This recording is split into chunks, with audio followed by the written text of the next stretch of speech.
Hey y'all, what's up? I hope everyone has had a great day. What time is it? It's 6:36. The show ended at 4 something. I had to get my life together because I only got 4 hours of sleep. Then I had to woke up 2 hours before I was supposed to get up, and been up ever since. And had to take my son to his soccer game. All that. I went to soccer practice just like this. His game. I was like, I'm going home to clean up, watch Crown Jewel, and go take a nap. But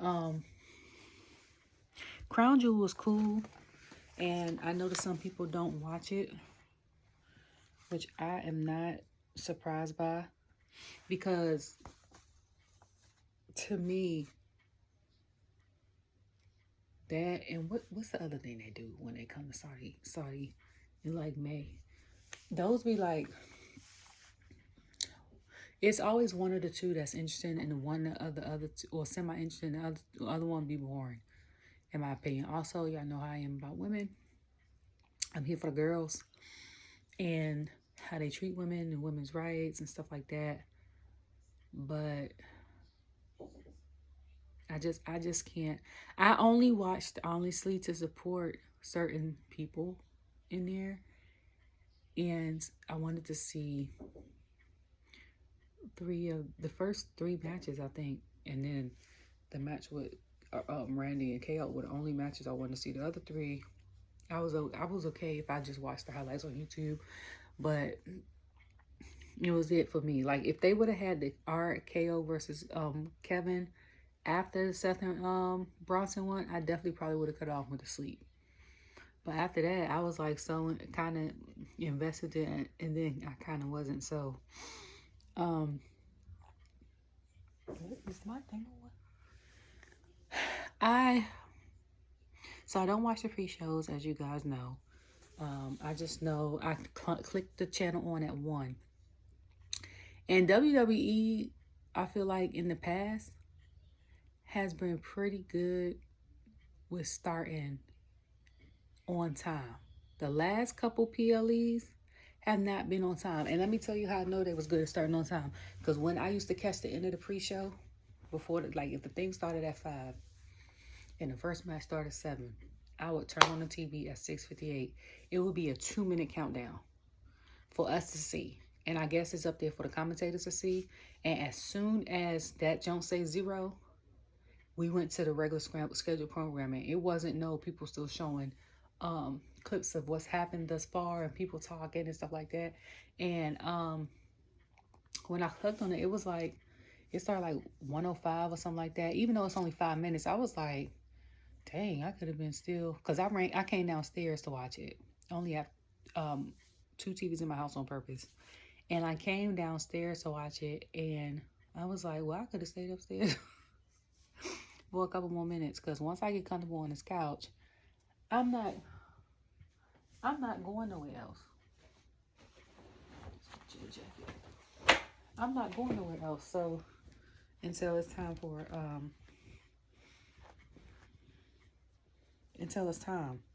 I forgot I had this shirt. I used to work here at this college. So yeah, so when it was like, oh, we're about to start with the bloodline, I said, okay, bet.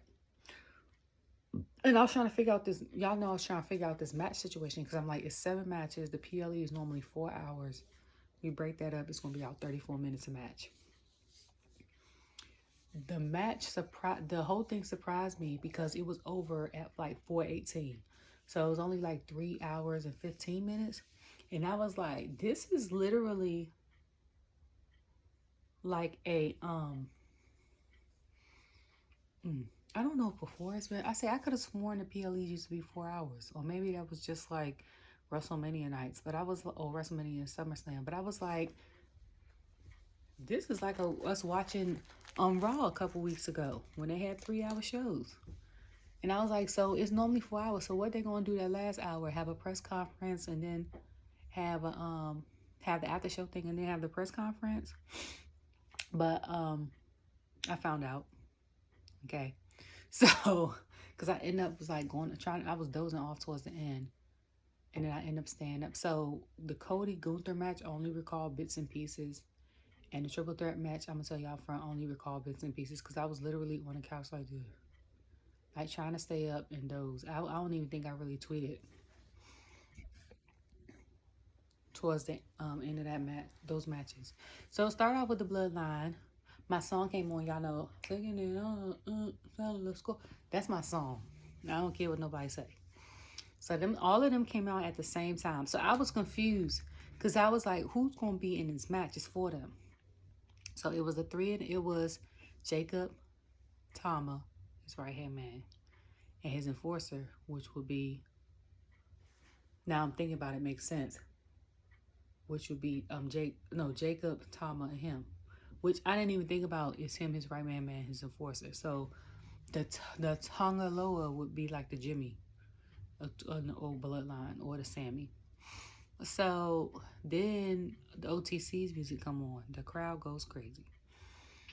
And Jimmy and Solo come out together. No, sorry. Jimmy and Roman come out together. And let me cut this outdoor light on because it's about to be dark. Jimmy and Roman come out together to his music. And I thought all of them was going to come out at one point in time, but then I was like, Jay is Jay now, so you can't really, I honestly thought before I seen Jimmy and Roman come out together that they all going to come out to their own music. Like how Jade does, she comes out to her music, does her thing, stops like a little bit when she gets down the ramp, and then lets Bianca come out to her music. Like that, okay? I thought it was going to be something like that, like all of them, and then they just do Jay's music towards the end. But them two came out, they did their thing, and then the music stops, and then we hear ooh so, and his music comes out, and he does his thing, and I think he has on the gear that he had on. I want to say no, he wasn't in Bad Blood. He was just a spectator. The one before Bad Blood. Whatever happened in September. What was that? What was the thing in September? Was it something in September? I think, Berlin.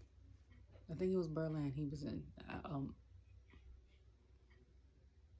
don't know, but he wore that because I remember I said I got some Jordans to match that. He came out, the crowd, the people, hey, hey, hey, all that other stuff. And they show Roman and Jimmy dancing with him to the music. Roman's just sitting there making a face. And we was like, we trying to figure out if Roman's ego is enough for him to see if he wants. What you getting, poo-poo? Love bug. What are you getting? You need to drink this water. Because I know you ain't had no water today. Put it in the refrigerator and drink some or some ice or something. But, yeah, so Jay was showing his face like, how does it feel now to have a cousin who is probably going to acknowledge you as the tribal chief, but probably not his tribal chief, even though in interviews he said that he acknowledges Roman because Roman had got them to the promised land. But one thing, two of them, I see two. So Roman got to the promised land, something like that, and they doing his music. One thing about the story about the promised land is with Moses, he did get them to the promised land, but he died at the end. And then they ended up having Joshua and Caleb like invade Jericho and do all that and have them like conquer lands and stuff like that. So it was like someone to come usher them in, like how Roman do, and then someone else to come take over. And I think that's what Solo's trying to do. But the way he's doing it is, so then them two get in the ring. They try to, I ain't never seen that movie. They try to figure out who's gonna go first. Jay ends up going first. Tama goes first. And I was like, that's fitting because it's old right-hand man versus new right-hand man. Because I was like, it's old bloodline versus new bloodline. I was like, well, it's a certain age demographic with the old bloodline. I'm like, the new bloodline young. But then I was like, no, the Tonga brothers are older than the old bloodline. I was like, theirs is more mixed. And then Jacob and Solo is the baby. And that's funny because he's the baby out of the four of them. But he's a tribal chief. So them two end up going for a while. And then one point in time, Jade tagged Jimmy. And then he held him. Jimmy and Jade did some like an old Uso move. And it was like so cool to see. But at the same time, it was nostalgic, matter of fact. It was nostalgic to see, even though Jay has only been broken apart with them from a year. But it was cool to see, but it still didn't fit, if that makes sense. You know what I'm saying? Because it's like they're trying to usher into what they used to be, but better. And sometimes you got to go look back and be like, this is what we used to be, yes. But that's not what we are anymore, just like what Jay said. So you got to kind of be like, I got your back if you need me. Like, if you need me, if you want to get tag titles, whatever, we can do the Uso thing every once in a while. But still, at the end of the day, I'm Jay. Or still, at the end of the day, I'm Big Jim. You know what I'm saying? Like, it. So, oh, and then walking out there, this little kid on the side of the ramp was holding his hand out for his dear life. Every person that came out there, first it started with Jim, and he was, hey, hey, hey, and they showed a close-up on Jim. And I was like, boy, if you don't please, like, shake his hand or something, okay? It was a little boy with glasses. And when Jay came out, Cole wanted to yeet, do the, like, yeet wave or whatever. And he was like, I ain't gonna do it. And I think Corey was like, you better not do it. And he's like, yeah, they 2 feet from me, he said, and like, he's scared. So, I don't know what happened in between Jimmy being in the ring, and then it looked like he was arguing with Jay, who was looking at Roman and having a little conflict. Like, to me, I think I went to go do something for like 5 seconds and came back, and I was like, what happened? So then it ended up being Jimmy, and then I think Jacob ended up, was it Jacob? I want to say Jacob ended up coming in the ring. Yeah, because he put Jimmy on the side, and then he put him through the pole, and I said, that hurt. Then he Samoan dropped him. And I said, I know that Samoan, I said, I know he didn't do it like he normally do it because they cousins in real life. But I said, that Jones still looked like it hurt. Okay? And then, so, of course, you know, the refs and stuff, they distract the refs. Homo or something like pulls Solo or something like that from getting attacked, even though he's not in the match. And they said there's no DQs or whatever. And I think they try to put Roman on it. No, this is after. This was after. So I think they caught, I can't remember what happened yet, but I remember doing commentary. Like, Tom was doing a yeah thing. And they was talking about how much of a beast that Jacob is and how much he's not human because he's so, like, his moveset and stuff is out of this world. But what cracks me up is at the end of every move, when the person's, like, down, they can't get up. He's like, Solo, I love you. I said, boy, if he got that on the shirt, I think there was a shirt when they was in Brooklyn, say, Brooklyn, I love you. I said, he should be one of the top merch sellers of WWE. I'm like, because that is hilarious to me.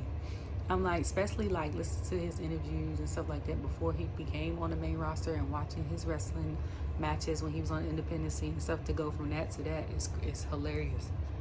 Not in a fact. And then I'm like, I know he got to probably be in awe because I'm not sure if he's ever been out the country before, but for you to be there in a short period of time, and this is your first trip to, like, probably your first trip to Saudi, like when Solo went main roster and it was his first trip to, was it the UK? It was a UK. It was Clash Castle. And I was like, that's crazy for us to get an introduction to you, the main roster to get an introduction to you in that manner. But he was doing all that. Yeah, and yeah, because Cole was like, we always talk about how like how Jacob is. We forget to talk about how crazy Tama Tonga is. And Corey was like, yeah, he a few French fries short of a Happy Meal. I was crying. Every time he does that, and I be like, what is wrong with him? Like, why, what? So he did that. And then, you know, Roman came out with them pants and that belt. And I'm like, first of all, my first thing is, I was like, I don't know, Roman in these pants and his belt, okay? I know that's his thing. But I'm like, how comfortable are they? 2, how thick are they? And 3, that belt don't restrict you from, that's my thing, like, because if you doing all these spins and all this stuff, or you get flipped and stuff, that belt don't be like cutting your side or whatever. Not from over that, but like, and then when they showed him coming out, I said, dang, he got more buff. I said, him being rock for WrestleMania, I said, I guess he kept that training on. I know he got a PT, personal trainer. But I was like, he still cuts, because when he did, ooh, I said, you could see a cut from the abs on the side of his wrist. I was like, God dang, like, how jacked is he? So, the end of that whole match, Roman almost got pinned the one time, and then Jimmy barely stopped it. And then he ended up getting, he reversed it. Excuse me. Roman, I think, reversed the spike. And, yeah, he reversed the spike. I was about to say something else, but that was a whole other match. And then he, ended up, I think, hitting spiked or something like that. And then Jacob. So one time Roman was going off because he Superman punched almost everybody on the outside of the ring. Then here come Jacob doing his little jump. He was going off. Then he hit the moonsault. He was like, he too big. And I said, okay. And then I was like, and he used to be bigger than that, doing that. And I was like, that kind of reminded me of Ivar because he's a flyer. And I'd be like, he too big to be doing that. But solo independent Roman. So in the past year, 16 months, he's gotten pinned by Jay first, Cody, and then Solo. And then because it was like in the past year he's got pinned by 2 people, and my brain was like Jay, but then I was like, Jay wasn't a year ago. It was a little before a year ago. So because Big E had said that, and I was like, but he was right. So it was like, this is his second match since WrestleMania. So he had the one in Bad Blood, and then he had this one. But he won the one in Bad Blood, so he 1-1 since WrestleMania. So then he was Solo put the Ulafalo on him. You know, tried to put the Ulafalo on him himself. Roman saw it and tried to grab it, and they all beat him up. Then Jimmy come and help. He gets cornered or whatever. And I think that's when they try to flip him on the table, and then something happened. They end up going back in the ring, getting Jimmy. And I was like, where is Jay? Jay comes out of nowhere and gets beat up. And then we hear the music. So Sammy comes out. So I love his music. It's feel-good music. I've always said that. And then the crowd singing it. And I was like, it really is feel-good music. And then for him to be, even though he's Canadian, probably born and raised there, his parents are from the Middle East. So I think he speaks Arabic, French, and English. So they was in there singing the song, and it was ole, ole, ole, ole, that chant. And I was like, and all of that. And so he comes in, and Solo's telling him something. I can't hear what he said. And then he was like, he hugged him. So everybody was looking crazy. Then he like kind of like suplexed him while he hugged him. And I said, but it was the way that he looked at Solo first. Then he looked at them. So I was like, we can't forget what happened on Monday now. What happened Monday night. You know what I'm saying? Like, so, that, excuse me. So, all of that happened. Today's Saturday, isn't it? I just thought about that. Today is Saturday. My brain is thinking today's Sunday because I'm like, they pre-recorded Raw. But even if they pre-recorded to give them a day off, that's still... But as soon as they fly in, like LA was like, I'm leaving to go catch my plane. But he's only on Friday, so he got a few days. Like the Monday Night Raw people that had this PLE, you got to go straight to the next thing. But, because I thought the Monday show that's coming on this Monday is pre-recorded as well as the one from Friday. I don't know. I'll figure it out when I get there and know the vibes in the feel. And also when they announced stuff at the beginning, they were like, we're live from this city in this stadium. If they don't do that, it's already pre-recorded. But he went to go, all of them was in the ring. So at each corner, he was surrounded. Solo was in the middle, and it was Jay, Jimmy, and I think Roman ended up standing up at the end. So I think Roman with a Superman punch, Solo, and then Sammy went to Huluva kick him and kicked Roman right in the jaw. So him and Jimmy ended up getting into it. So Jay got breaking it up because he like, was you like, he was trying to help. He wasn't trying to do all this. And Jimmy was like, no, he did it on purpose. This and that. You know, they got bad blood. And which is funny because a couple weeks ago when he wanted Jay back, he was like, I'll go speak to Sammy. I promise I won't do nothing. I'll go speak to him. So you was going to be cordial enough to speak to him.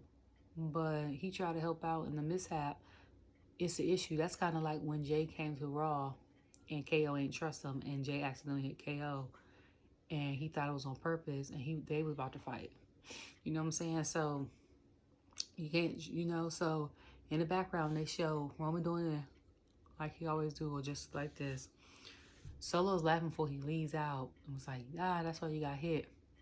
And then he looks, and then Solo leaves out, and they're like, are you sure and people are like, are you sure he did it on purpose? Were you sure it's an accident? And I said, honestly, it could go either way with the story. I was like, it was really an accident. Solo was trying to talk to, Sammy was trying to talk to Solo to get his understanding of things, to tell him how he ain't feel it was right. And never once did he say he was going to be on this side or this side. And he made his decision tonight. Or it could be, I'm going to play it off like I'm with y'all, the original bloodline, but I'm really with Solo. But the thing with the original thing is, if he was with the original bloodline and it truly was an accident, not only Jay got to apologize to you for the way he was, 1. 2, you and Jimmy got to smooth things over. You and Roman really got to smooth things over. We got to get Paul Heyman back. And Jay got to still learn to trust Roman again. But if it's on the other side, that whole, I got your back, you my dog, da-da-da-da. Now the situation is going to be more so like Jay and Sammy are going to be at odds only because this was one of the only people that took you in, him and Cody. And not unless you see it from the perspective of how Cody was when he fought with Roman to have a common enemy. If you see it from that perspective with Sammy, like Sammy is cool with Solo because Solo didn't do to you what Roman did in that perspective, and you take that and go with it, and as long as he stays out of it, then I can see them still being cool as long as he doesn't get involved. But if he gets involved and stays involved, that might be something for Survivor Series in 3 weeks.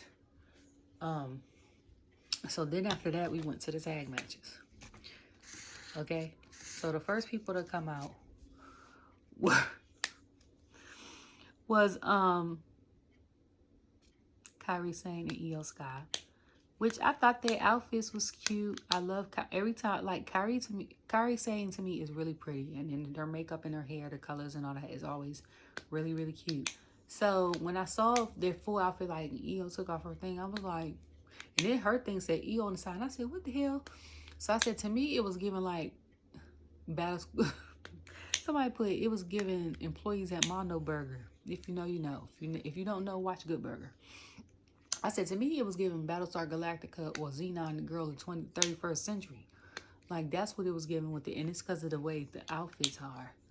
And then we got the Meta Girls. Okay? Lash Legend and Jakara Jackson looked great. Blue, like I said, you can't go wrong with blue. That color blue, you cannot go wrong with that color blue. Because when they showed Cody show in his blue suit with his burgundy tie, looked great. Okay? Blue is something you cannot go wrong with. Then they had Chelsea and Piper. And Chelsea, one thing about Chelsea is when she go over there, as her outfit serve, okay? She ate that up. You hear me? Her and Piper as a tag team together might have been my favorite look of the night. Cause Chelsea, I don't know who designs her gear. But that, and then you know it had green and that's my color. But that thing was everything, okay? My second favorite had to be the Meta Girls. Them only because, and the only reason why I would pick Chelsea and Piper's over the Meta Girls, you know, Meta Girls look great, is because they even got the detailing of Piper's representation of the way she likes her suits tailored to how she likes her suits. And they were different, but they were color coordinated, if that makes sense. You know what I'm saying? Like, Io and Kiari Sane's was the same. Lash and Jakara's was the same. Chelsea and Piper's was the same colors, different styles. Just like with the StormiEST duo came next. Okay. And theirs was, Jade looked great. She had the long hair. I was surprised because normally she says she likes her short hair. So she had the long hair. Her look was really great too. And I love the makeup right here. Then my girl come out, Bianca. And her outfit matches Jade's, but you know Jade's is different because she always has a shattering glass. So theirs is kind of like Piper's and Jade with their tails to them, but it's different. It was cute, and it was better than their last one that came to Saudi Arabia. I will say that 10 times better. But still, Chelsea and Piper was my favorite. 2, when I saw Bianca and Jade's, I said, now I know 9 times out of 10 Bianca did her own gear. How long it take her to put them to put them beads and jewels on her shirt, on her gear? Okay, that's what I wanted to know. So that match was great. I don't like the fact, like I said before, when it comes to the women, that men could be half naked, daggone near naked, and the women have to be fully covered. And it's 80 degrees. Ain't no telling if it's heat or air in that arena.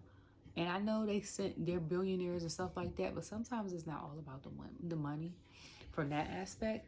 But on the flip side, if you're doing this to try to break barriers for women in that area, to have a say-so, to have a voice, to get into wrestling, to get into other parts of media, stuff like that, keep doing it. But if you're doing it only for the dollar, because I heard something like that, like their 10-year contract was up or about to be up in this year. If you're doing it only for the dollar, like, y'all billionaires, your company, multi-billion-dollar company, you don't need the money. You get enough sponsorship.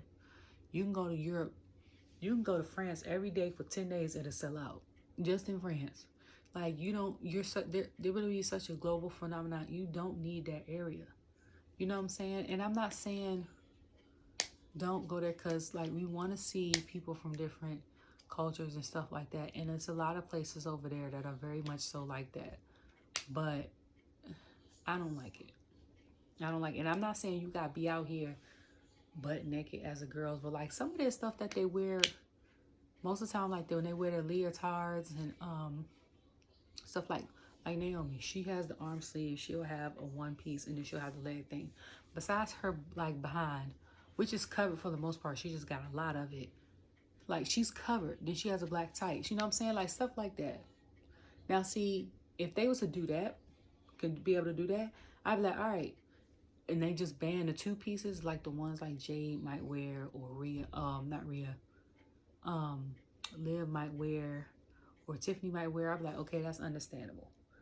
But at least like the one piece or something like that, like we gotta, because when they showed the first match from 5 years ago, and Lacey and Natty literally wrestled in what I got on, I was like, that's crazy.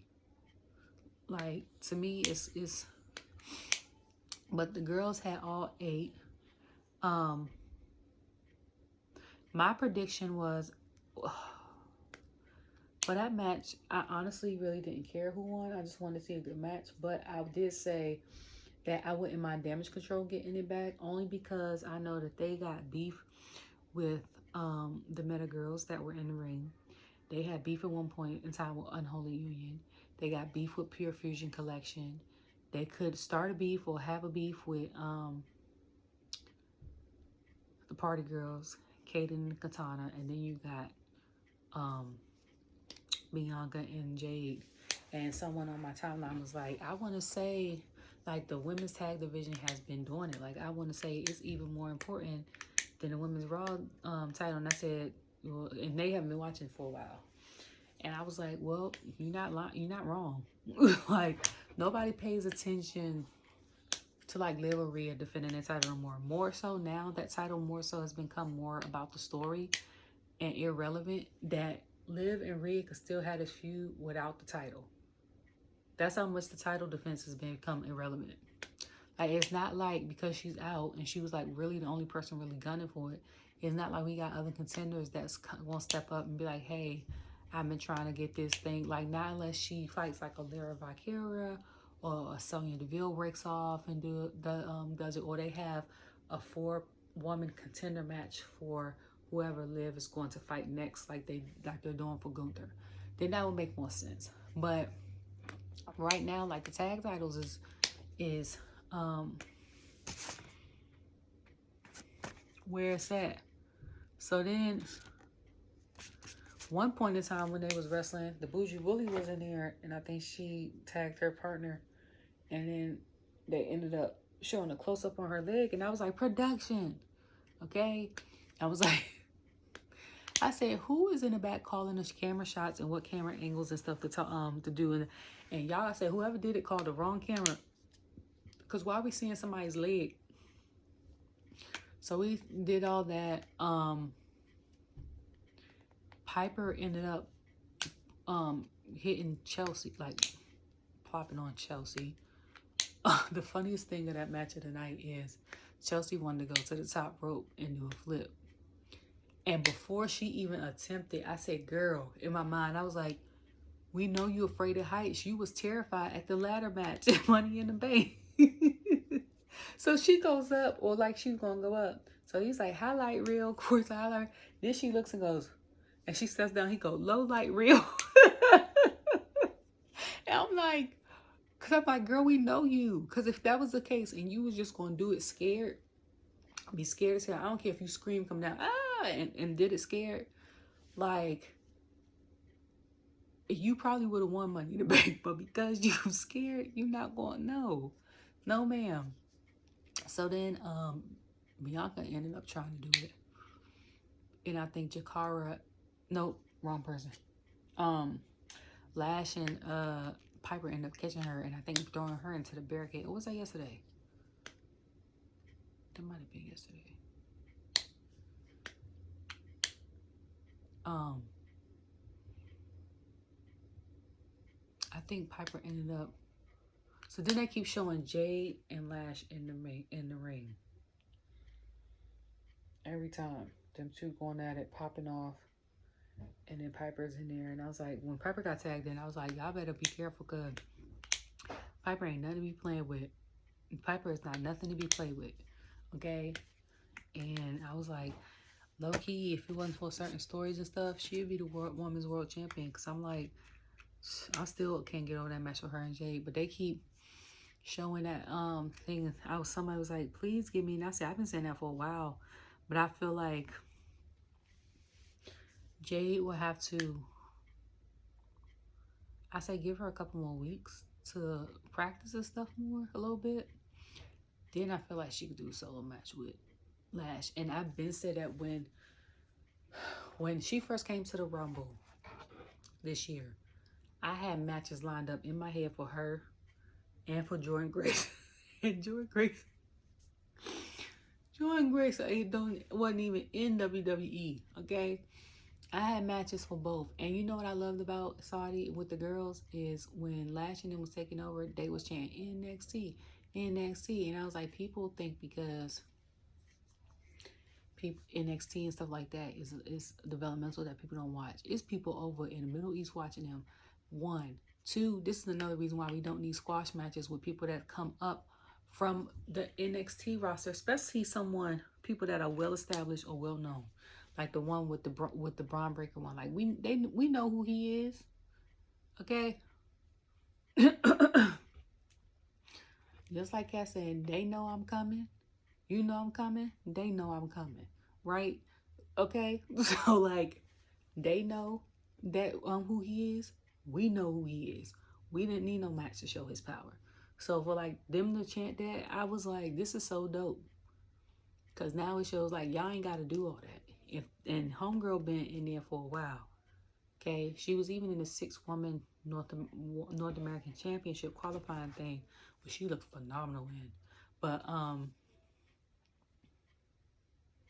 yeah, so I was like, give her a couple weeks, because I was like, I had been praying or hoping that them two have a match together. When they had Bianca and Jade in the ring together like that and facing each other like person to person. And then I said, give me her and Lash. I've been saying that. I said, both of them about the same height, give or take a couple of inches. And I was like, both of them are ex-ball players. Lash came from college to WNBA. Jade, I think she said she either played European ball for a little bit and then stopped and ended up getting her master's, something like that. But still, they ex-ball players. They about the same height. They almost got the same kind of move set. It's a little bit different though with Jade and Lash's move sets aren't exactly similar, are the same, but they're similar. So I was like, give me that, okay. And then I was surprised when Sane had, I think, speared one of the girls in the ring, and then she did a big elbow off of the thing, off of the top rope to the like crowd. Like, that was crazy. But Bianca and Jade end up keeping their titles. Okay, so then we had Bronson Reed versus Seth, and they was calling that man Auszilla because he's the Aussie Godzilla. And I said, that's what he is? That's what his background is? Let me tell y'all, I was confused, okay? Because I was like, I couldn't tell if that background was Godzilla or King Kong, okay? But I know since he's closer to Japan,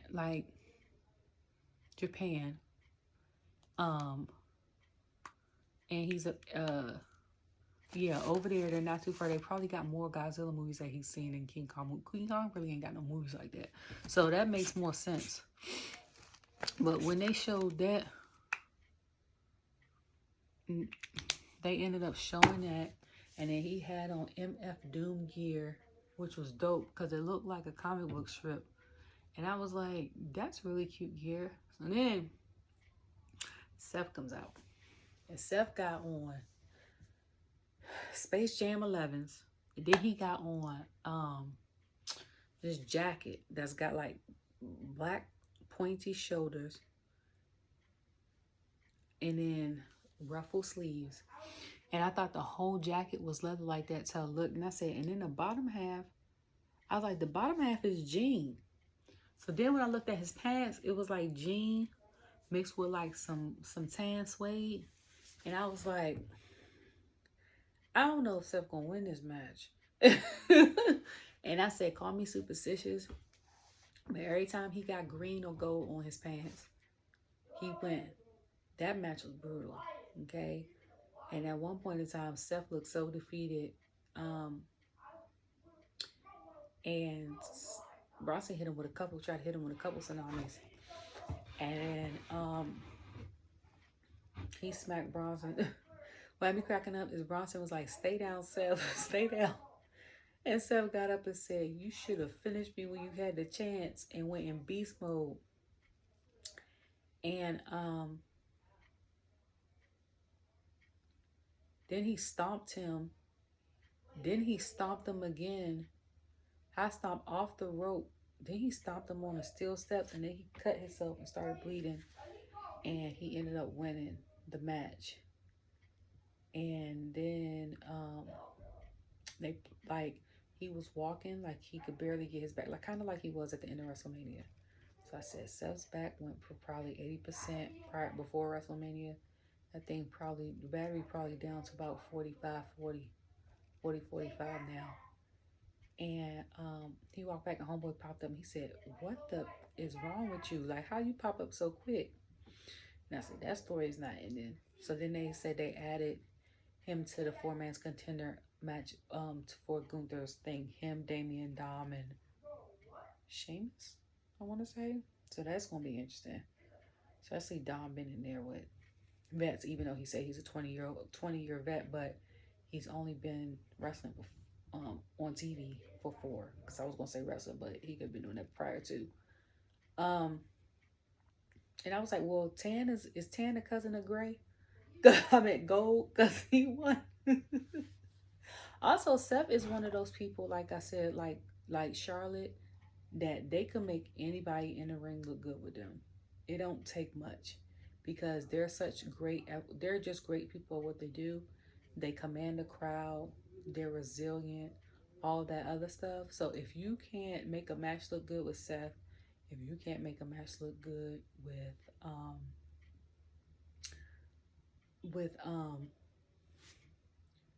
what's his name? Charlotte. If you can't make a match look good with, I want to say Austin Theory to a point, because if he's on the opposing end and he's supposed to lose that match, he'll sell the hell out some finishers. Because every time he gets stunned to RKO, the way he bounced off, I'll be like, bruh. I don't see you making it if you can't get off on some, like, certain people. When you wrestle them, you be like, all right, is it really them? It must be you. Because even if they don't like you, I feel like they gonna put on a good match. You see what I'm saying? And for me, like, this match was good. Seth is one of my favorites, but it was a typical Monday. Like, that was a bomb match. It low-key could have had it on Monday. But because Raw is 2 hours now, I guess they gotta add more matches to the cards so it could, like, continue the story into weekly television along with the segments that be on Twitter, because that's the only way to make up for that hour, condense it down like that, which makes sense. But I see PLEs maybe going more than 3 hours, maybe 3 hours 15 minutes, maybe close to 4. Before they had a press conference and stuff, they're going to continue to do that. And then you had the Liv versus Nia match. So Nia comes out. Gear's fabulous as always. I geeked out because she had her natural curls. I am a natural hair girly. If you've seen some of my videos, I have blown out my hair and straightened it. I have had it in balls where I braided it, twisted it. I wear ponytails. I wear braid, like all of that. I think I've worn my curls out before, like 2 puffballs and some curls. But like, I'm here for the natural hair, especially if it's healthy and it's pretty. Like, and then for it to continue to stay like that under heat and activity, that's good genetics, because my hair don't do that. Like, once it gets hot like that, that frizz, all this is gonna be frizzy. I would have to literally have a scarf on and then take it off right before the match for it to stay decent during the match. Like, it would literally, you see what I'm saying? So, and then after the match, I would have to be like, where my scarf at? Put it back up. So if I was to be interviewed, you would see me with a scarf or something on my head, because I'd be out here looking crazy. But Diane came out looking great. Liv came out. Liv did her little turn and then almost fell. So then she slowed down walking down the thing. And then I was like, what does she have on her all black thing? Because, you know, she always has channeled someone like Brittany or Christina or something, like somebody from the late 90s or something like that. And on her circle on her thing says Judgment Day. I was like, girl. So, they were fighting for the first ever, I guess, women's champion Saudi thing. I don't know what the hell it's called. I just know when I saw both belts, I said the belt is still gaudy, but it doesn't look as gaudy with the white. Maybe it's just me. And they were fighting, and Liv countered some of those moves at the beginning. I was surprised. And while both of them were down, Tiff came out. Tiff looked phenomenal in her yellow with her pink heart and her hair and stuff like that. And Nia was asking her what she was doing. And she said, I wasn't cashing in on you. I was about to cash in on Liv. So they had a whole little situation there. And then doing that, like, Nia went back to what she was doing. And then when Liv got down again, Nia, and she was about to cash in, here comes Raquel. Did you call me? So, she ends up cashing out on Liv again, and or she tries to cash in on what's the girl name, Lord? She tries to cash in on Liv, and Raquel stops it.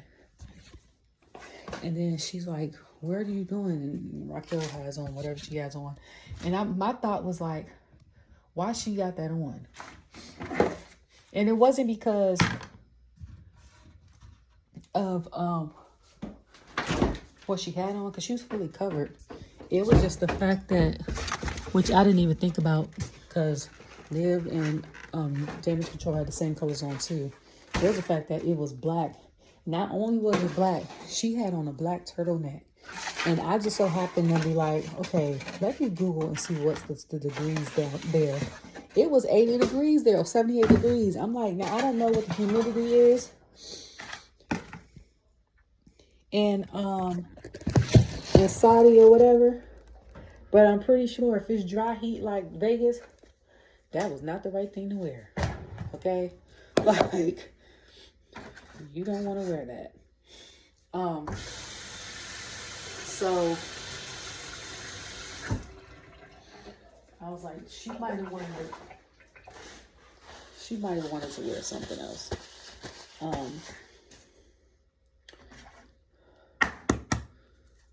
So I'm sorry, I'm hungry. I'm about to make breakfast. So when she tries to do it again, and then out of nowhere, Dom appears out of nowhere. So I'm like, what the hell is going on here? Where did he come from? Came out of nowhere. And I guess distracted the ref or did something to distract Nia for Liv to get her revenge. And because my guess was Nia was going to win the match unless Liv or someone interferes. That was my guess originally. And then Nia ended up losing. Like I said, because they all And before that, they showed that Rhea's head was a broken, like had a fracture in her skull. And they was like, she's out indefinitely. And I said, dang, indefinitely? Like forever, ever? Or just for a couple months? And then at first I was like, well, maybe, because when I first saw the blood on NXT, no lie, I thought it was like a blood kit, like back in the day. In cosmetology, got gave that to them. And they was doing that. What the crap? And they was doing like that. So I was like, okay. But when they was like, it's an actual injury, I was like, oh, we going back to the Attitude Era for real. But PG version. Because you can't say certain stuff on TV. But I saw Liv's, Rhea's tweet. And she was basically like, count your days. So,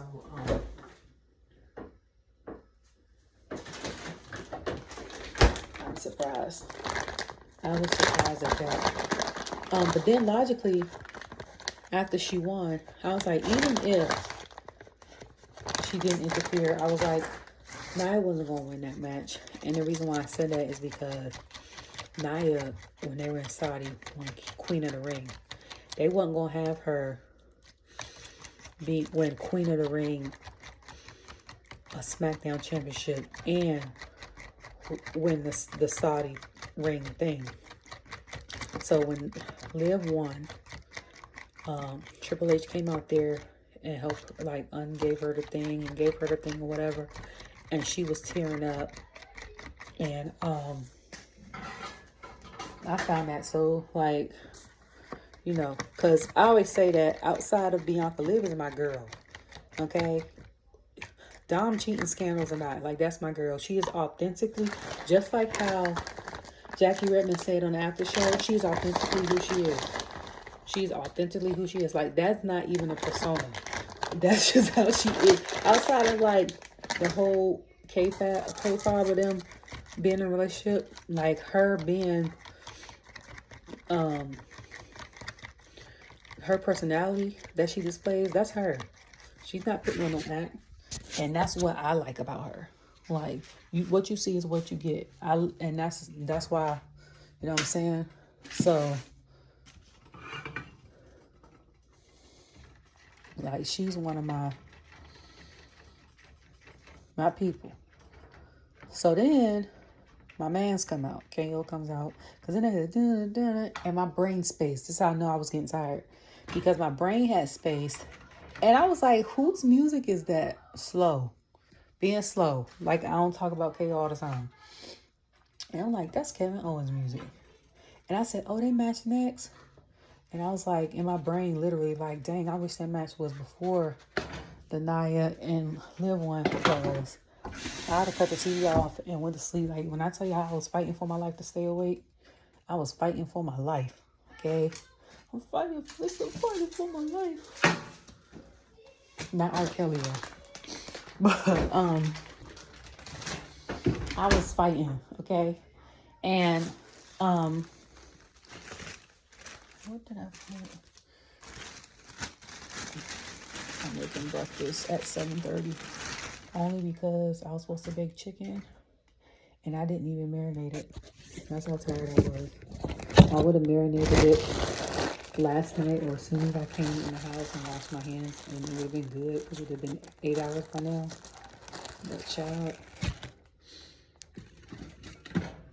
I could marinate it for like an hour or two and still let it do what it do, but I feel like it tastes better when it marinates longer. I got steak in the I got it too. But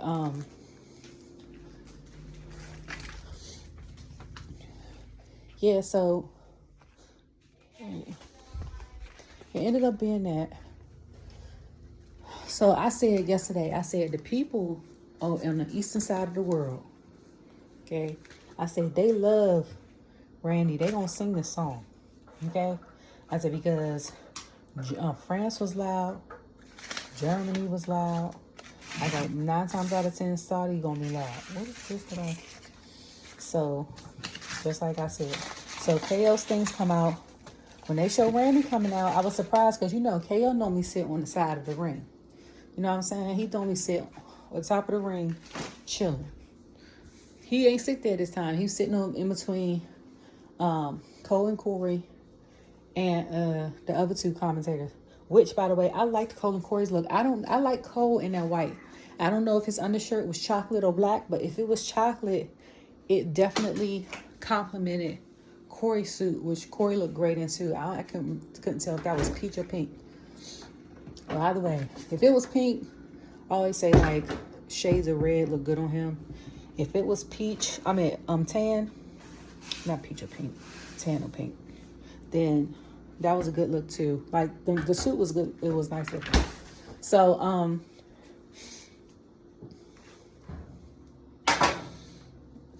yeah, I ended up. So, as soon as his music come on, Randy's music come on, they start going off. Okay, they was louder for Randy than they was for Cody. And as soon as they came on, they start singing. I said, where is the DBA meter? I said DB meter, but y'all knew what I meant. DBA meter. I said, how loud are they? And then when I tweeted it the second time, it popped up on the screen. Because I was like, can we see how loud they are? Like, how loud are they?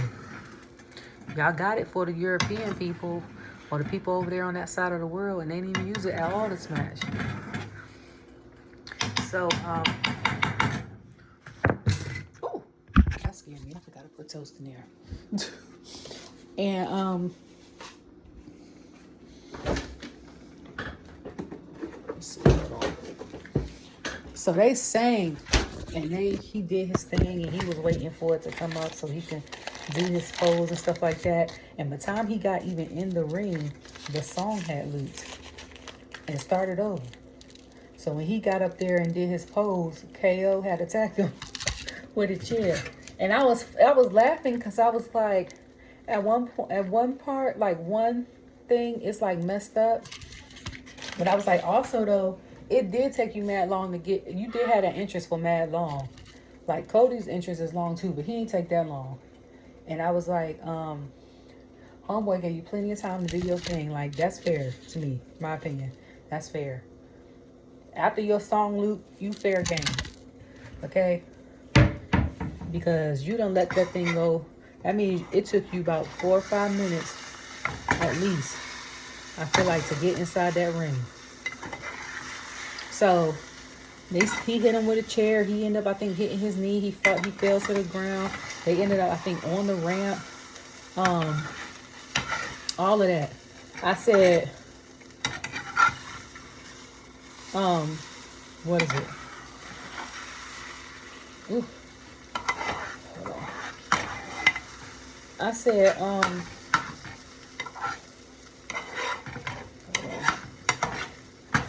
they ended up going through the table. KO got put on the table twice. The people from Saudi that was commentating had to move out the way and all this other stuff. And I was like, so when they gonna get in this ring, because the bell ain't even ringing and they beating the hell out of each other. So then at one point, I can't remember if this was before or after. So I think they stunned. I think KO had stunned the ref. And I said, wait. Now, the official probably like, now how I get in it? Okay? He got stunned. So then Nick and Adam had to come out. And this ain't even Adam's people. Okay? Because this is Nick's people. Nick is the one that's the manager of SmackDown. And this is his people. So, you know, your people together. So then, I think Randy RKO'd Adam. And then Wood's gonna say, my Raw GM is better than SmackDown GM because he took a RKO or something like that, he said. And I was like, well, we need to prove that theory. And I've been trying to figure that out for the past couple months. Like, I want a match between them two. that could be one of the matches because he was like, Raw better than, he's basically saying because of that, Raw's better than SmackDown. We gonna find it out Survivor Series. So I'm like, are they gonna do like I said and do both? Because if y'all gonna do like I said, just hire me as a contractor and let me get my check. But I said instead of SummerSlam being 2 days, let Survivor Series be 2 days. That's what I said though. I was like, let them have the match with SmackDown versus Raw versus NXT, women and men. And then let them have their title matches. And then their feuds without the titles. And then not all on the same day. Like have 2 title matches. And then have Raw versus SmackDown versus NXT, maybe women's. And then have like the men's War Games match. And then the next day have like the women's War Games match as the closer. And then have like Raw versus SmackDown versus NXT, the men's. And then have like 2 more title matches. If you want the matches and stuff to extend to a good 2 or 3 more title matches. So I have like 10 title matches. That's why I was like, because it's halfway. It's about 6 months plus after WrestleMania. So it makes more sense versus us literally waiting 4 months after WrestleMania. Not even 4 months, because next year is going to be what? In April, the end of April. And then SummerSlam is going to literally be 3.5 months after. Like, let us get 6 months. 6 months would be the end of October, which would be about now. So instead of it being a Crown Jewel thing, let it be a SummerSlam thing.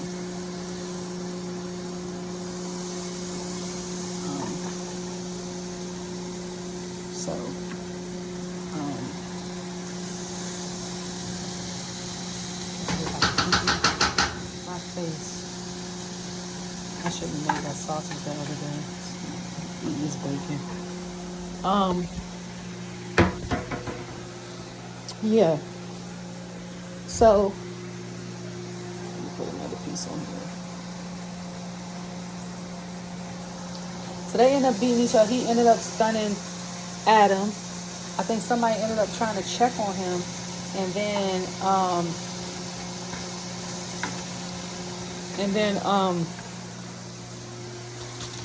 what happened after that?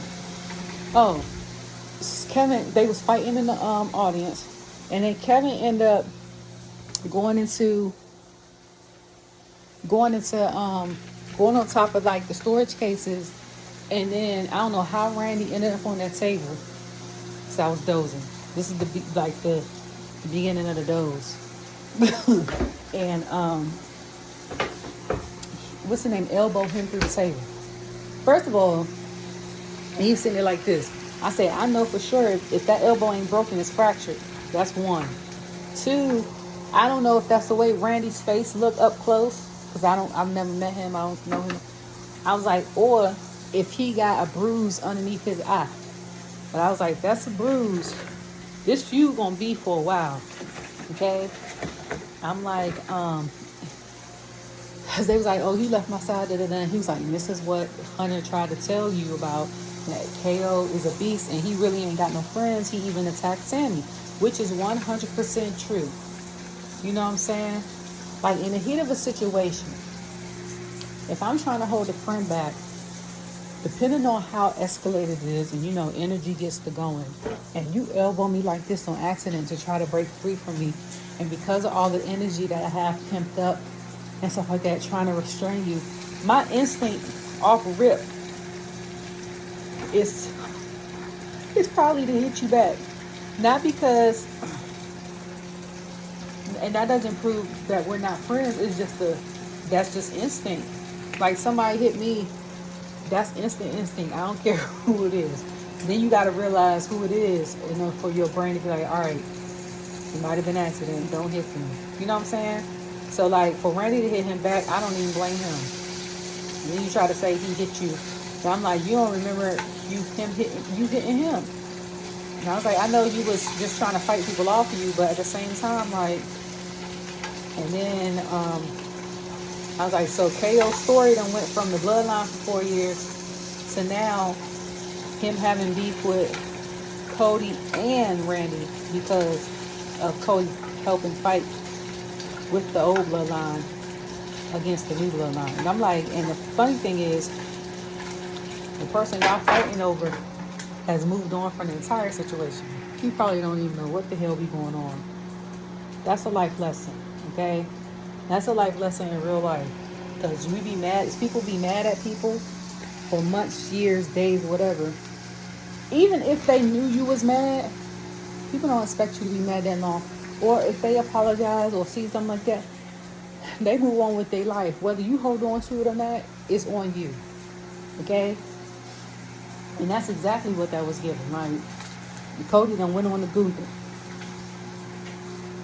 Okay? And if the fight was civil enough, Randy, after that fight, would have moved on. Because I know, growing up with boy cousins, okay, and male friends in my neighborhood in high school, that they be chilling and stuff might escalate. They might get into a fight.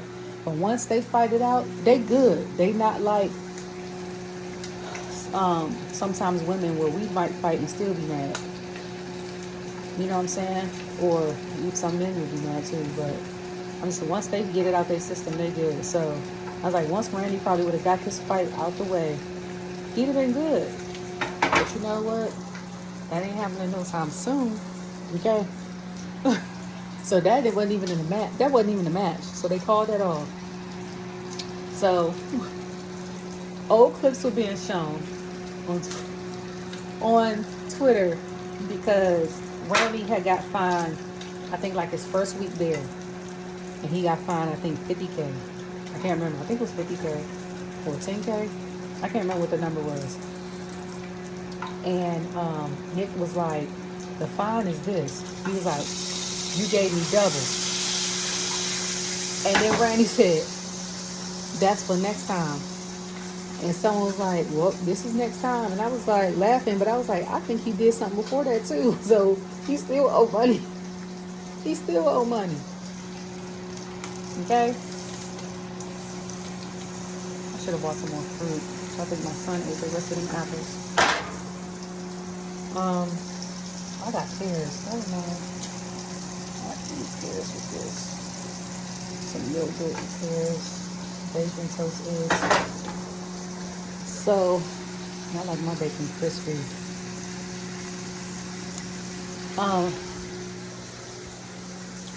So then after that, it ended up being a triple threat match. Melo came out. And Cole said something that I agree on. And he was like, Melo had on gold pants and stuff. He said Melo refers to himself as him. He said, but I think he is it. And he was like, he is the next it person or whatever. And a lot of people was looking forward to him winning tonight. And I was like, I 100% agree with that, because I said, he is. When I saw him the first time 2 years ago, he had that beef with Solo and stuff, I said, I don't know who he is. And I can't even remember if his promos are good or not. I said, but he is a star. And that's probably why last year when the draft happened and he didn't get drafted, people was pissed. Because they was like, no. And he was like, I just want to take my time being in the company or whatever. He was like, I want to learn as much as I can. If they feel like I'm not ready, I'm not ready. And yeah, sometimes you say that out of disappointment, but at the same time, I'd rather say that and actually mean it, and me still be having the storyline and stuff where I'm at, versus me get drafted like some other people have, and then you have nowhere to put me, and then I'm fired. Like, let me take my time in this thing. You know what I'm saying? So, let somebody come down. You fine, baby?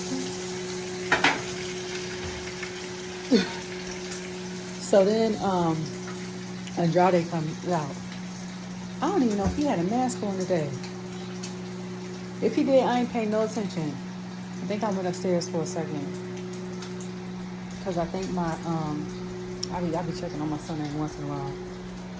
Or no, I might have dozed off. I don't know, honestly. Because I was really out of it then. But I just remember his thing. And I said, Gunther got one of the cleanest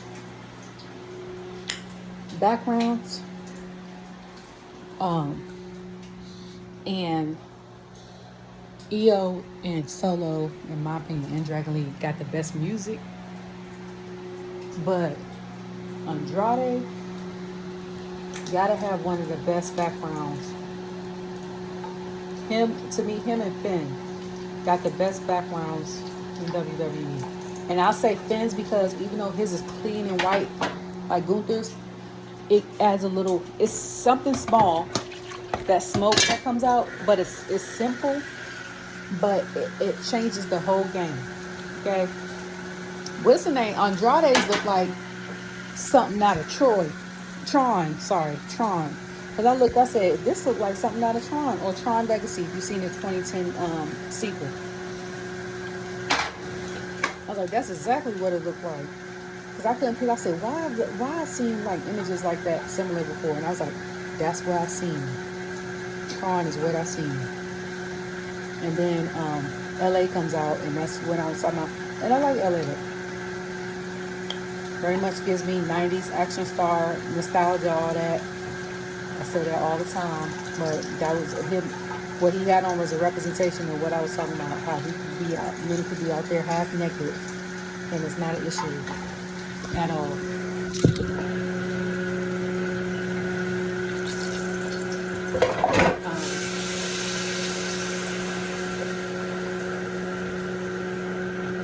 Love bug.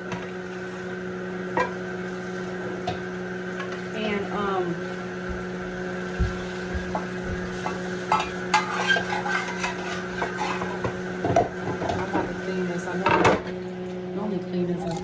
when I'm finished, so I don't have to wash dishes, but I'm doing this recording.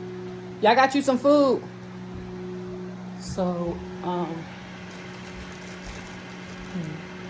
so if I'd have really been doing like I do, I would have had dishes in the sink with soap, cooking, and then after I'm done with the dish, cleaning it while the other food cooked. My whole kitchen would have been clean by the time I was done cooking, so I could just sit down. Now I gotta come back and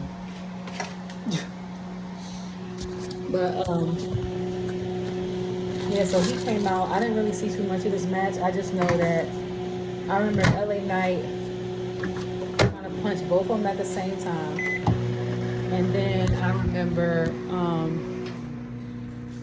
trying to hit both of them at the same time. And then I remember Andrade going for doing his moonsault thing, and then everybody always rolls away, and then he stops, like lands on his feet, and then does another flip every time. That wows me for some reason. And then when you see the way his body is, because he's straight muscle. Okay, like I said, like how they be like Finn, like Pat used to be like Finn is 0% body fat. Andrade gotta be 0% body fat, but he just stocky. Because when you see like his back muscles and his shirt off while he was wrestling, I was like, God dang. Okay, that's first off.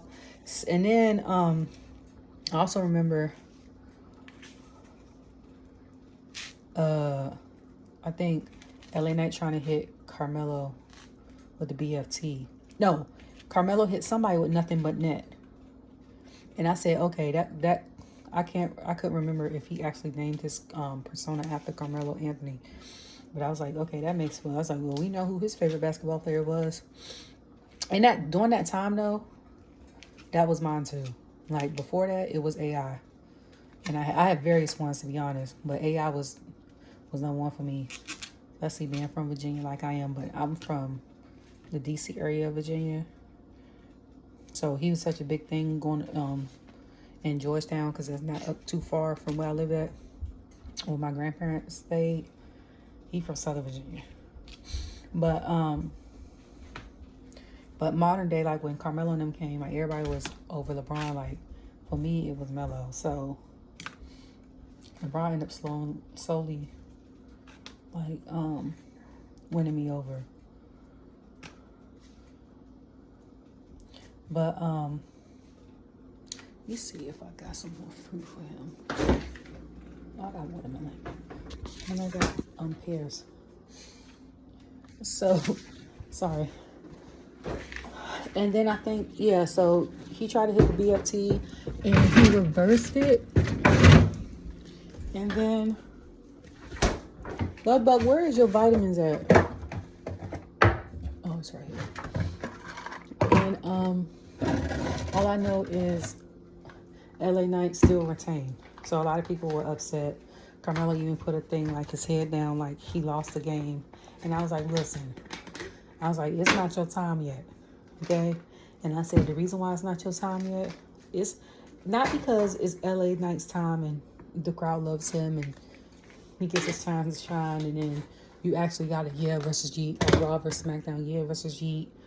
He'll be the SmackDown version of Jade, and then like Judgment Day is the Raw version of Bloodline, and like you got the same kind of thing, but on different brands. But so who would be the counter? Who would be the Raw version of Mello? I don't know. But I would probably say in his prime and persona would be probably the Miz.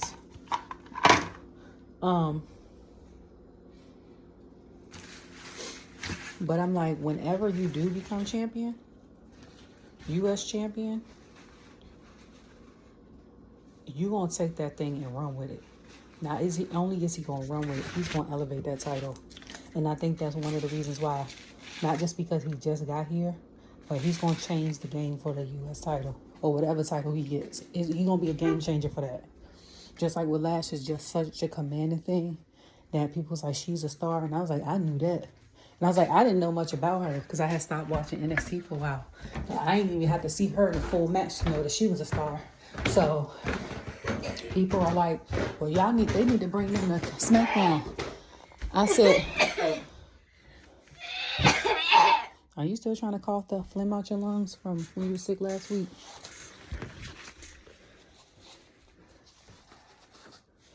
Say your grace. So, yeah, so when, yeah, because I was like, he gonna run with it. Like, he gonna take it and run with it. Just like eventually we all know Jacob Fatu is gonna be a daggone world champion. You can't tell me with that skill set he got, he not gonna be one. And he not gonna be, and his promos, the way he cut promos. And I'm not even saying, because everybody's like, oh, everybody don't get a title. Some people just be good storyliners, and everybody, doesn't get a title to hold this, that, and the third. From what I can remember when I was watching, I'm not sure if everyone got a title. Even if everyone had a chance at the title once, they at least had it for a week. You know what I'm saying? During the Attitude Era, everyone didn't have these long extensions of titles. They said they had them long like that back in the day because it was a lot of time in between the next match. But it was like them holding records and stuff like that now is unheard of, especially when you have weekly stuff. But at the same time, I'm like, even if they give everyone a title shot that's on the main roster, and it's only for like a week or two, or depending on how the crowd reacts to them getting one, I was like, Jacob is definitely going to be a world champion. Now, and I don't even, and I never said WWE, okay? Because if he decides that he don't want to be here and he want to go somewhere else, he's definitely going to be a world champion wherever he went. He was one at MLW. You know what I'm saying? He's definitely material. Carmelo is too. I knew he was going to pop off. Yeah, so they was like, Lash, they was like, they might as well make her and Jakara a member of SmackDown. I said, they might do how they did Tiffany when they gradually brought her from NXT and just had her keep showing up on SmackDown, and then officially drafted her during the draft and stuff like that for her to sign her draft contract or something like that. Who was it? No. It was around, it was right before, it was either December or January, because she came right around Naomi's, when Naomi returned during the Rumble. And I remember she said, I signed, because Naomi was like, I'm signed with SmackDown. And then Tiffany came out and was like, I'm signed with SmackDown too. And she was like, you're going to remember me.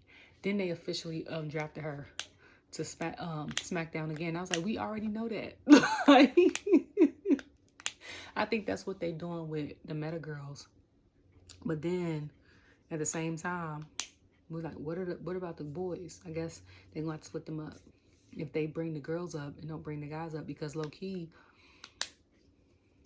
the guys could be a tag team and it would give like Motor City Machine Guns another team to fight. But I'm like, we barely see the ones we saw. Like, I was excited to see A-Town Down Under on TV for the first time in a while. The last time I saw them, they was on NXT, fighting for Fraxium's title.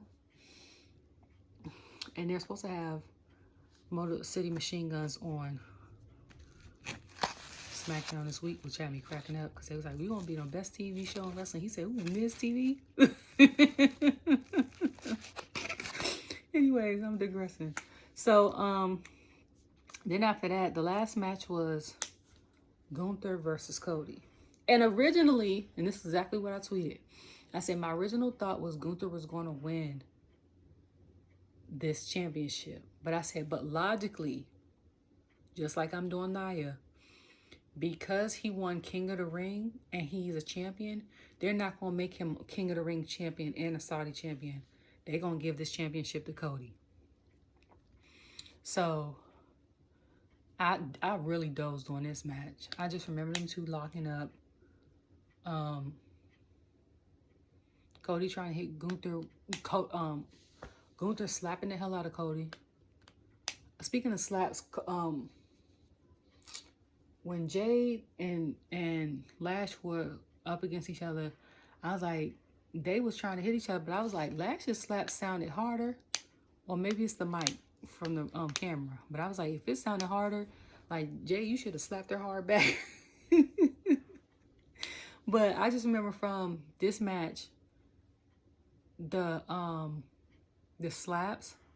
I remember him trying to do a crossroads, I think, and Gunther had reversed it and tried to choke him out. And then I remember them falling, and then Cody was like, is that all you got? Is that all you got? Something, something, something. And Cody went for the cutter, I think. Gunther, I think, tried to catch him. And then Cody reversed it and ended up pinning him. And this is where I say sexism comes into place, in my opinion. Hold on. I say that because as soon as Cody won, the two guys that they have partnership with in WWE, I don't know if it's because of the last match or because he was a male, they, I know with their customs sometimes, like, they can't be seen, I think, touching other women or stuff like that, or out of respect, but also sometimes it's a sexism thing, because they're allowed to have multiple wives and concubines, I think. I'm not sure on that, so don't come for me. But it was like, as soon as he came out, the two guys came first, went in the ring first, didn't let their wives come in the ring.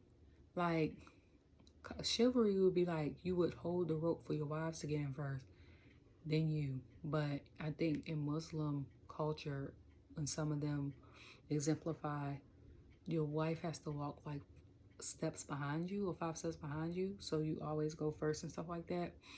But then they like did Cody. So what I liked about this situation, the one thing I did like about, is that Triple H brought Liv back out and it held her hand up too. And that's how I know the belt was big, because like I said, not only was Liv's belt as big as her, Cody's belt covered his whole torso. The belt started at the bottom of his pecs and covered his whole, I said, God dang.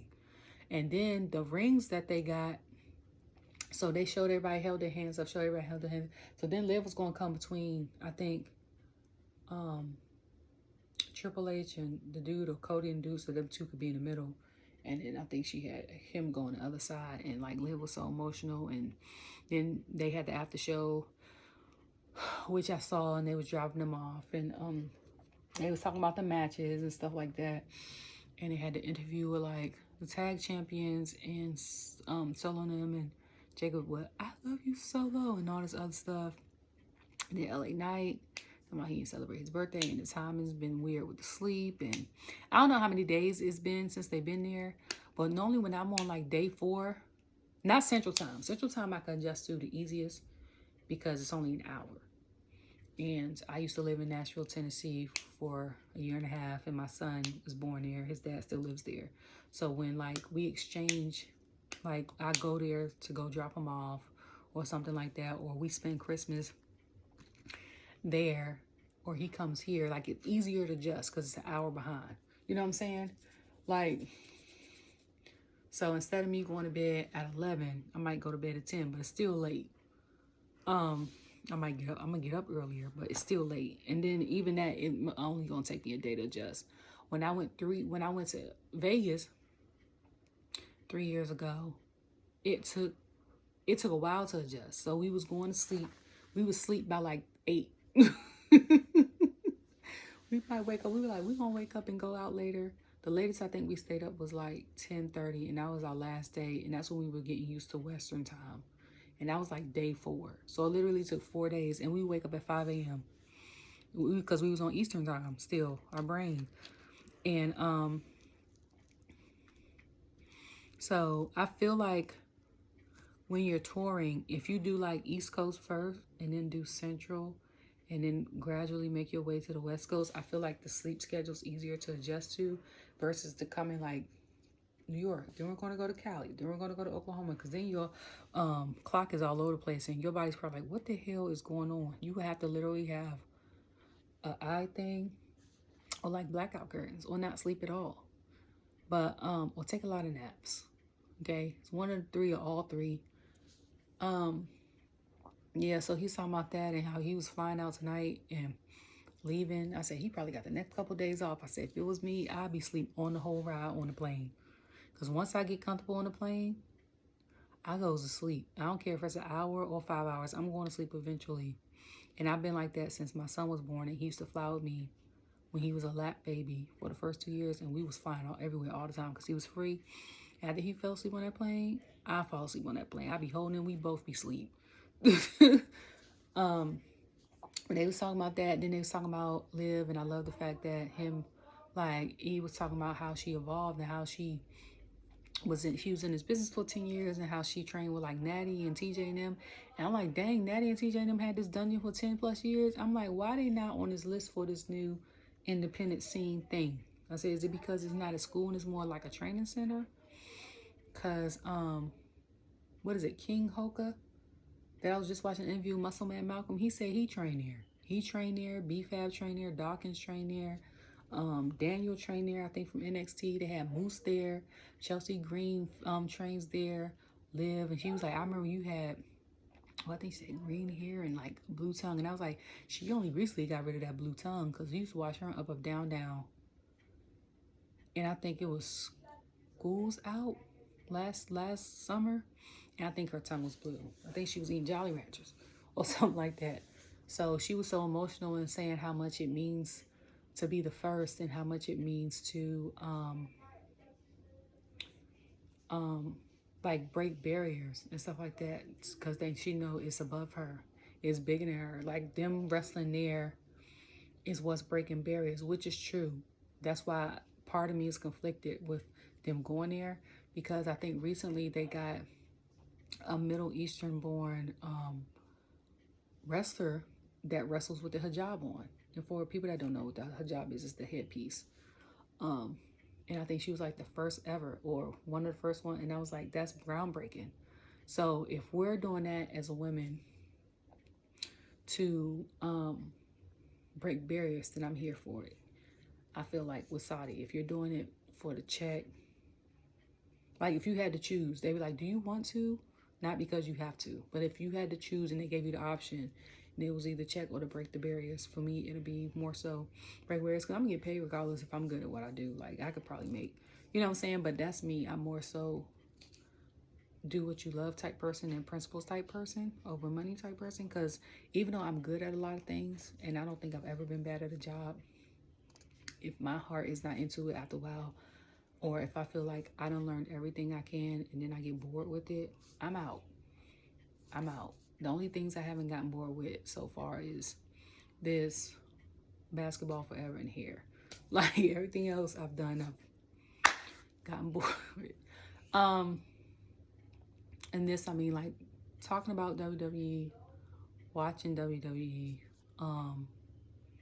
sports, basketball is going to forever be one of my first loves. Hair is always going to be one of my first loves. Like that's, and then like I've been dancing since I could move. I wasn't even walking yet and could dance. So like anything in that, in any type of creative space like that, I'm here for it. But she was talking about that, and he was talking about how much like they loved her and she was a family. Jackie Redmond also looked phenomenal. Okay, but it's rare. I don't think she's ever looked bad. Like, no, honestly, none of the women really have looked bad per se. Some of them made bad choices with the hair. Okay, or they let the color grow out and then it looks a mess. Or like certain gear, you be like, the gear is cute, the color is bad. But other than that, like nobody's really looked bad. Yeah. Nobody's really looked bad. Because even like with Jade with that blue hair, I was like, y'all gonna, that man hair ain't gonna have no hair in the back. Because they went straight blonde. And I was like, did y'all just put the foil on it with the developer and just blonde it? Or y'all just put straight blonde on his hair without putting developer on it for his hair to be stripped? Like, why y'all do that? Like, as a hair person, like, that irks my soul. It irks my soul. And a cut is also a thing. Like, I can tell when someone's getting like freshly lined up, if their hair looks uneven, I just be wanting to take shears and do this. Like, please let me even it out. Even like walking, seeing people on the street. But King Troy did his thing with Seth stuff. Oh, speaking of also looks, I saw Cody's with the blue and white. I said, okay. And I said, I forgot the men that designed his coats. But Miss Sandra did that with the making of the coat. And I was like, and I like that gold on the inside, okay? But after they was talking about her, she was saying she was one of the first and she liked it. And they that's when Jackie had brought up like she likes her because even though she's mean to her sometimes, she's authentically who she is. And then she let Jackie put the ring on her and stuff like that. And Sheamus had said something was in the first part of it, but then he had left. So I guess he took his flight and went to go celebrate. And then they were talking about Cole had to call Cody, and then he had got tongue tied out with Triple H. And then when they was talking about the WWE experience, Cody was talking about, I just went in there, and so did Big E later. He was like, it's awesome. He said, that was you doing practicing interest? He was like, yeah. He said, well, I can't come out with you. Because he's talking about the StormiEST duo was all about themselves. Because they don't come out together like the other girls. And then, what else? I forgot what else I was going to say. Yeah, Triple H was talking about how he knew Cody before he even started wrestling and how he watched Liv like develop into who she is. And they were talking about that, and she was like, it's weird for brothers to argue or something like that and be divided. I forgot who he was talking about. Oh, he's talking about Randy and KO, and he was like, I'm watching that play out live for real. And I was like, is he talking about KO and Randy, or is he talking about Kofi now and Woods? Because I'm like, why are you talking about both? Okay. So then she had mentioned that Cody, he was the first person in his family, I think, to get a championship that is not on American soil. And yeah, so I was like, if it was me after this thing was done, and I done did all the press, I done did the brunches, I can go shower and put on some sweatpants. I'm fine getting a flight and I'm going home. Okay, I'm not. Part of me would want to be in a hotel Sunday and then fly back, but no, I would immediately go to the house. Especially if it's first class too. I was like, I'm coming home. Okay, I see y'all, or my son or whoever. We coming. Okay. Like, send me, put me on that plane. Oh, that's another thing I was gonna say. Okay, so what threw me off too is Sam wasn't there, and for some reason, Alicia does not travel internationally. I don't know if she can't do long flights. I don't know if she's not the girl to do long flights yet. Most of the time when situations like that happen, um, and why isn't Lillian doing the international thing? I forgot this was the first PLE that actually had me remember that Sam is not there no more. Because for a while, like the first, so like I said, I've been watching 2.5 years. So for a while, it would be, they will either alternate PLEs, her and Mike, or they will both be there and then they will alternate speaking. And then after a while, it was just her. So that's what also threw me off. So I was like, with her not being there, they also took her voice off of Chelsea Green's entrance.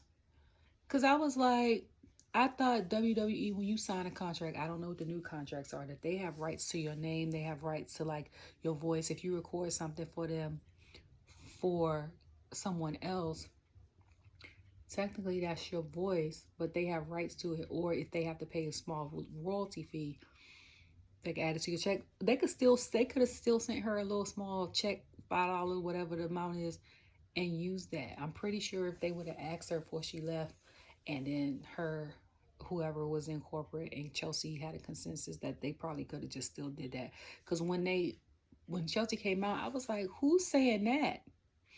But luckily they have enough voice people that when she comes out that are real skilled, that when Alicia says it, she does the Chelsea, and then she does her own version of it with the growl. And even Mike did it. Like when she came out, he was like, Piper Niven and Chelsea. And then he did his version at the end. So like that threw me off for a second. I was like, I knew I was forgetting something. But that threw me off because I was like, that ain't Sam's voice. When they did it, I said it sounded like Chelsea recorded her own voice in that recording and they replaced it with her voice.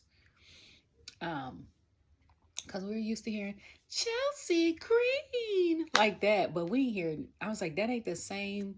That is not the same. And I know my version ain't it, but I was like, but I honestly, I ain't mad at Alicia version. Alicia version, the growl and the grunt in her voice gives me chills. Like Friday, when she announced Imperium, that's one thing I do miss Sam. I do miss Sam announcing. Like she does Imperium's entrance like nobody I've met. But and out of all of them, Mike was my favorite for announcing Cody. But Alicia got that beat because when they have fought Imperium, she said the Viper. Like when she says that and the American Nightmare. Like, but with the growl, like I could do it, but I ain't doing it right now. I literally get goosebumps and chills. Like that's crazy. Cause I'm like, nobody else. I used to get it when Mike said the American Nightmare, or when Sam used to announce the bloodline. But I'm like, that every time, and then she said it at the same time in the same sentence. I was like, that's crazy. Like the talent, a talent that's there. But overall, it was a good show. I'm ready to go see I'm surprised I remember all of this because it's 8:28. I done made food. I done cleaned up a little bit. I done did a whole bunch of stuff. And the thing ended 4 hours ago. And normally, like after SmackDown or Raw ends, first is late, so I'm half asleep.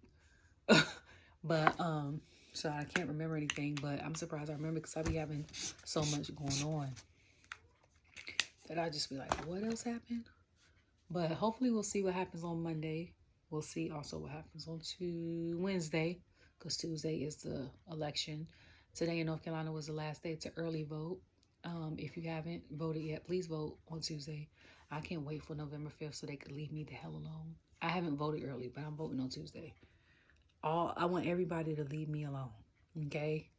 And I was telling my people at my son's soccer game this morning that it's gotten so bad they text my son's phone. This morning, I was up, mind you, getting my son ready for his soccer game. It was about 8:30, 8:45. They're knocking on my door on Saturday morning. I was mad as hell because I'm like, had he not had a game this week, we would have been asleep. Okay? Like last night, he went to bed at, I think I put him to bed at like 11 something, almost 12 o'clock. And I went to bed at 2 something. So we most definitely would have been asleep. Don't be knocking on people's door in the morning.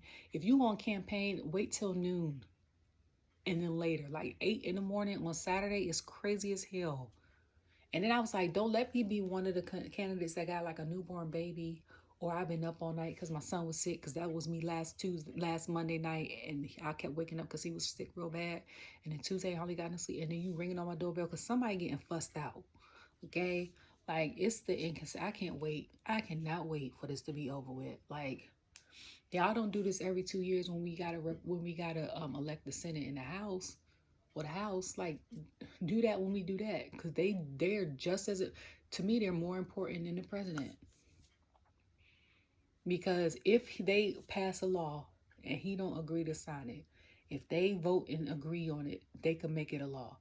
We should be more focused, even though the presidential election is very, very important. I'm not saying it's not, because the policies lay out, but we also got to be very, very mindful of who we put in Congress.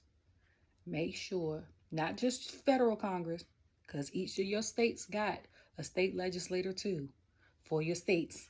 And that determines like the budget for your state, like what they're going to do, school funding, all this other stuff that they make into state law.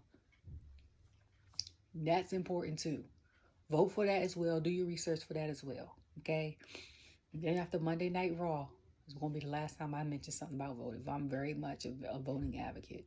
Always have been. Always will be. Not going to tell you who to vote for. Just saying, make a conscious decision. Vote. If you don't have kids, when it's come to vote for like school board and stuff, think of like your niece and nephews. Think of your cousins. Think of your neighbors. Like, put yourself in their shoes at your age. Like, at your age, would you want somebody's policies? Thinking like, okay, if I was 10, if my parents put this person in office or voted for this person, how would that affect me being in 5th grade? You know what I'm saying? Like, think logically, okay? But anyways, I hope you all had a great, great night. I already ate my food. Probably have itis. I'm about to watch TV. Probably listen to my sister talk, because I'm the oldest, so they all call me. And chill out with my son until it's time for us to get ready for church tomorrow. Okay? Love you all. Bye.